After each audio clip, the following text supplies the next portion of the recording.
Hello, hi everyone. I'm Emma, and since this is a talk about types and the importance of types, my pronouns are they, them. That was a clever way to introduce that. I am coming here today from Los Angeles, California, home of the Tongva people, and also palm trees and beaches and sunshine and all that. It is my first time in Norway. It's my first time this far north, and it's really exciting to be here. And I just wanted to thank everyone for being here and also the organizers for putting on such a lovely conference. I am a senior software engineer at Elastic on the Kibana team. And as Tali said, I do also co-organize the MLA meetup in Los Angeles. So if any of you happen to know anyone in Southern California, please send them our way. I also, as in my introduction, used to be a linguist, or maybe I still am, I don't know. You tell me at the end of this talk. But prior to becoming a software engineer, I spent about 10 years as a formal semanticist, and a lot of the work that I was working on was higher order logic approaches to thinking about how we can parse natural language syntax and semantics. So just curious, has anyone in here studied linguistics? Cool. And then those of you who have heard of linguistics or have studied some amount of linguistics, you must have come across like Chomsky Grammars. Yes? Okay, cool. So a lot of what I was doing in graduate school was actually coming up with a theory of grammar that counters mainstream Chomskyan grammar. So one of the core features of a Chomskyan grammar is that as you prove the syntactic validity, that there's an underlying structure to everything that we surface in terms of like production in either spoken word or written word, and that the syntactic validity and the semantic meaning parts under a Chomskyan grammar are actually separate. They're separate processes. What I was doing in graduate school was using a combination of category theory, a type lambda calculus, and combinatory logic to actually counter that narrative and suggest that perhaps as we prove the syntactic validity of a sentence, so too can we compute its meaning. So this is a more directly compositional approach.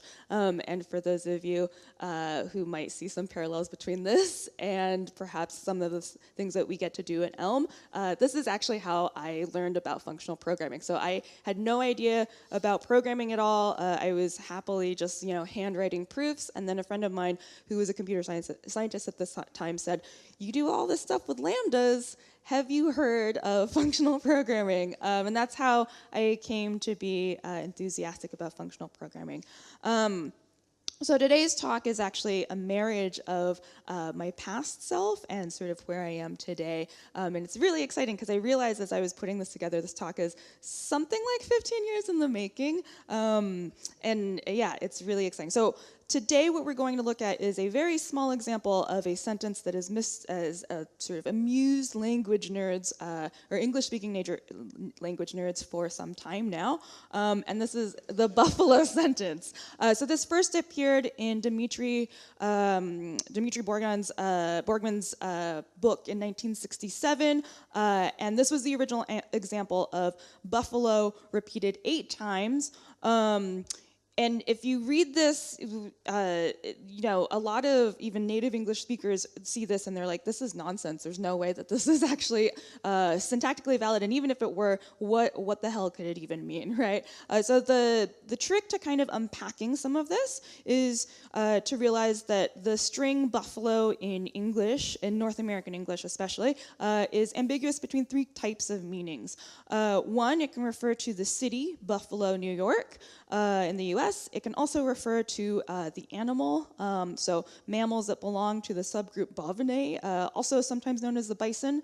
And it can also refer to an action, both transitively and intransitively. So you can buffalo someone, which roughly means to intimidate them, to bully them. I think, yeah, according to the OED, it can also mean to baffle someone.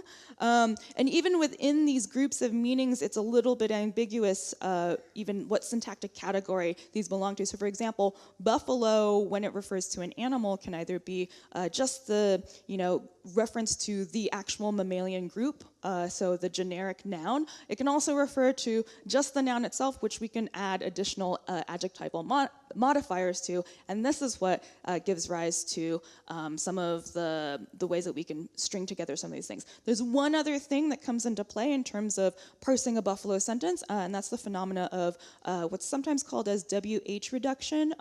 It's also called reduced relative clauses. This occurs in English and other languages as well, and it's the phenomena where when you have a relative clause modifying a noun phrase, you can drop often the relative clause marker. So this is usually a WH word. Sometimes it's also that. So for example, you can say, every Norwegian city they considered visiting, where we've dropped the that there. The person I met yesterday, let's pick a time we can all meet. And so when you put together these three meanings of the string buffalo along with this syntactic phenomena of WH reduction, this gives you a way to start parsing the seemingly nonsensical sentence. So one way to parse 8 strings of buffalo in sequence like this is buffalo the adjective referring to the city. So these are the animals, buffalo, from buffalo, and then the next 3 actually are a relative clause. So they who are bullied by other buffalo from buffalo, they also themselves buffalo, other buffalo from buffalo. Here's a syntactic tree that maybe helps you parse this a little bit better.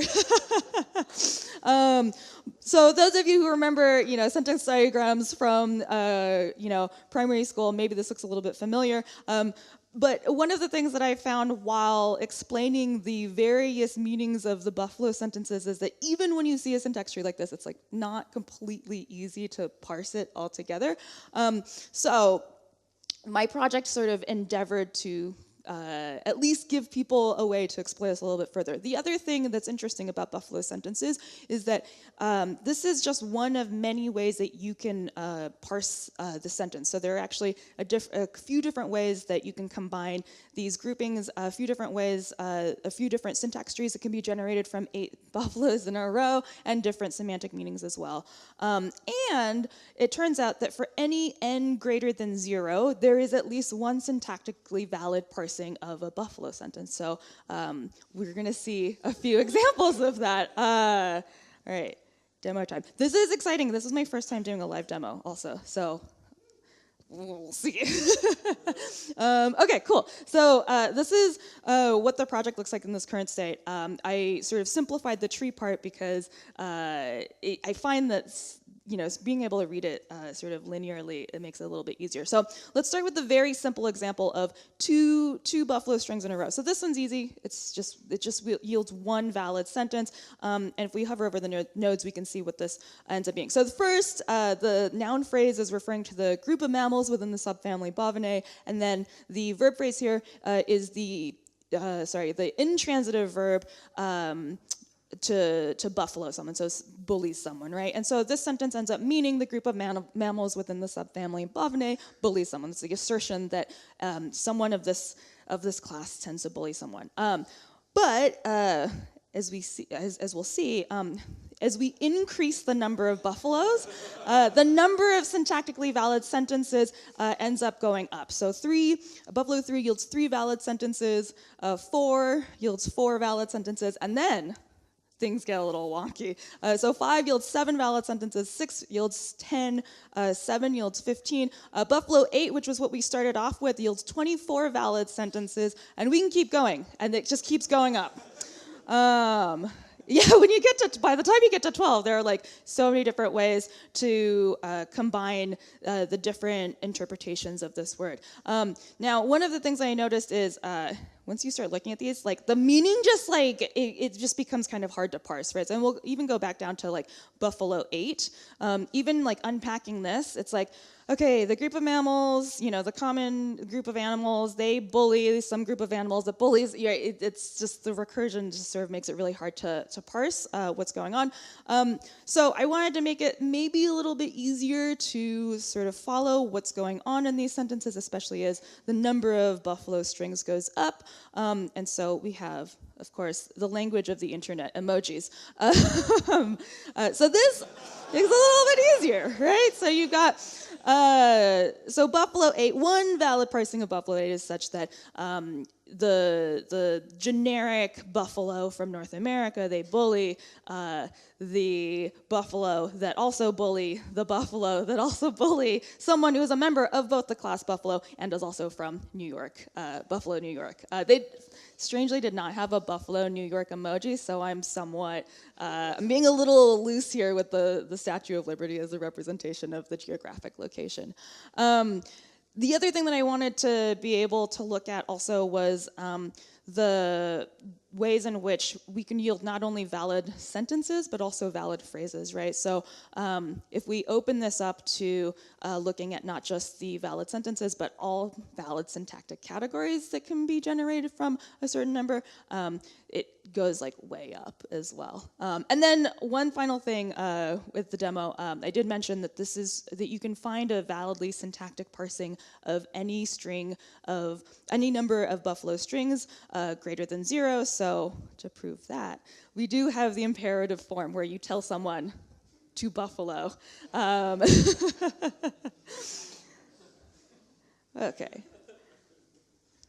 All right, so now, ooh, wrong button. Okay, so that's the Buffalo parser viewer. So how is it built? So it is pretty simple. I just had to write a Buffalo function. It takes some int and then returns some trees, and then we render the trees. Real easy, right? I realized that if I left it at this slide, people would probably come for me, so let's unpack it a little bit more. So there is under the hood Buffalo parser function that is doing a lot of the recursive generation here.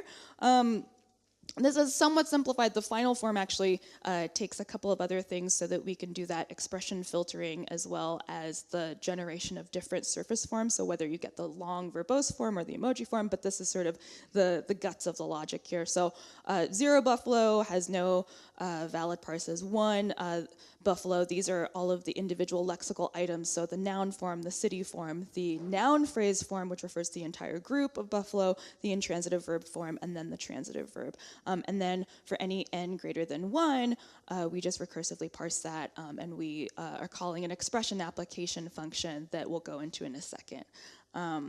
The types that, the primary types that I use to get to this are sort of 2 things. So 1, I knew that I wanted to be able to store both the syntactic tree of, as we were building up these Buffalo expressions, and then also for every expression we needed some way of computing the semantic meaning. So that's what the semantic value of the Buffalo expression record is. And then within that, sort of the real power here is how we're breaking down the different types of semantic values. So notice that for each semantic value, we have both the syntactic, sort of the category that it belongs to, and then some sort of like type signature for what kind of meaning it is. And we'll go into sort of some of those differences as well. That expression application function that I mentioned that's doing most of the heavy lifting of figuring out what can combine with what is really just looking at, for each term, we wanted to see what the semantic value of that was, and then from that we can predict which things yield a semantically valid combination and which things don't. So drilling down a little bit deeper, one of the branches of this case statement here is looking at the verb phrase types of meaning. And so verb phrases we can do 2 things with them. 1, we can combine them with a noun phrase to yield a sentence. But the other thing, going back to the sort of relative clause reduction example, is we can take a verb phrase and we can kind of lift it into this different type where it turns into a relative clause that can combine with another noun phrase. So that's what's happening in the verb phrase case. Finally, the way that we're applying the simple verb phrase example to noun phrases is we're taking the current tree and then the semantic meaning of the verb phrase, and then if it encounters a noun phrase, great, that yields some kind of that yields a semantically commutable meaning as well as a syntactically valid parsing, but otherwise it's no-go, so we return nothing in those cases. So some lessons learned putting some of this together. So one, when I started out doing this, I was super overwhelmed because I, especially sort of having some ideas of the linguistic theory behind it, just like tried to go super deep, and then spent many months with this idea, but never like wrote any code. So my advice, if you have an itch to scratch with something that you want to solve and you have some ideas, but then the ideas get like super overwhelming, just start somewhere. And for me, the starting somewhere was taking a step away from the linguistic logic part and thinking about, well, I want to render trees, right? So maybe if I think about how I want to represent the trees that I want to render, then at least I can work backwards from that and think about, oh, well, now that I have this representation that I know things have to go into, then I probably need to be able, I know that there'll be some way that I can transform whatever the output of my Buffalo parser is to the trees, and then we can start gluing things together. So this actually ended up being super helpful for me. The other thing was sort of how important representation was. When I first started working with the semantic value type, all of the semantic meanings were just like functions from strings to other strings. So the simplest example was a noun phrase just refers to an individual that I represent with a string, and then like a verb phrase was a function from the string representing the individual to the string representing the sentence that came as a result of applying the verb predicate to the noun phrase. But as you can see, this kind of like got really crazy because now I have like all these string functions. And one of the things that was sort of unfortunate about this is that there are generalizations between some of these grammatical categories that you don't get to see when you leave this like this, right? So for example, a transitive verb is really just a verb phrase that takes an extra argument. It's a verb phrase that takes an extra individual argument, but you don't get that generalization if you just leave this representation like this. So I started creating type aliases for different types of grammatical units, and at the end of the day, they're still being represented as strings because that's how I'm printing them out onto the screen. But in doing that, that led me to being able to create these generalizations. So now we can see that, yeah, a transitive verb is just a verb with an extra argument. A sentence is just the result of applying, an individual to a predicate, and so on and so forth. This one was a lesson that I just learned at the end, and I think I learned at the end of like any Elm project. I'm still getting over this one, and I think coming from a JavaScript background, there's this urge to try and have the perfect amount of future vision so that going back and refactoring and making your code cleaner is not a painful process. I had to work on something at work recently where there was this name of a variable that wasn't quite right, and I was like, oh, we can come up with a better name with this. So I renamed the variable, but then like 2 hours later, I was still like looking for all of the places where it had to be updated, and it was super painful. And I think those experiences tend to tell us that, oh, we have to get it right on the first go, or else, coming back is going to be that much more painful. Fortunately, in Elm, coming back and cleaning stuff up is actually quite joyful, right? So we really want to avoid the temptation to sort of feel like we know everything up front. And in this particular example, I, for some reason, thought I needed a surface form representation in my semantic, or in addition to my semantic values, even though they were the same strings everywhere, but I was like, I think I need it. And then it got to the point where when I started writing my expression application function, I was no longer using it, and I was trying to think of how do I combine this to make this be what I want? And then, yeah, I got to this place where it's kind of hard to see, so I blew it up. The value of the surface representation is me throwing my hands up and saying, I don't even think I'm using this anymore. So try to avoid the temptation to prefactor. If you do, it's okay. You can get rid of all the stuff you don't need later anyways, but it's kind of time that you don't need to spend up front. And then this other lesson that I keep learning with every Elm project, and this isn't a novel idea. I remember the first time I watched Richard's talk on making impossible states possible. It's like, oh yeah, duh. But again, every time I go through a project, it's sort of how that ends up surfacing is always quite a delight. So in this particular example, as I'm building up this grammar, I was using types to constrain both what is a valid syntactic parsing, but also what isn't, right? And being able to do that really helps you, again, think through sort of conceptually how you want to approach solving this problem. The last one, sort of going back to some of the other lessons learned, is that change is inevitable, and I think one of the things that makes Elm so joyful to write applications in is that Elm really allows us to embrace change. And so I would like to leave you with one final thought from not an engineer, but from the science fiction writer Octavia Butler from her novel Parable of the Sower, which if you haven't read is excellent, and now's a great time to read it.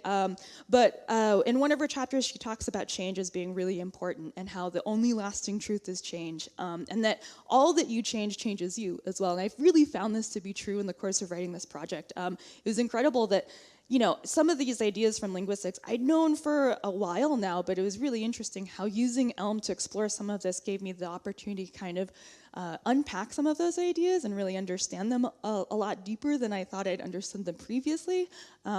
So yeah, that's the Buffalo talk. Thanks, everyone.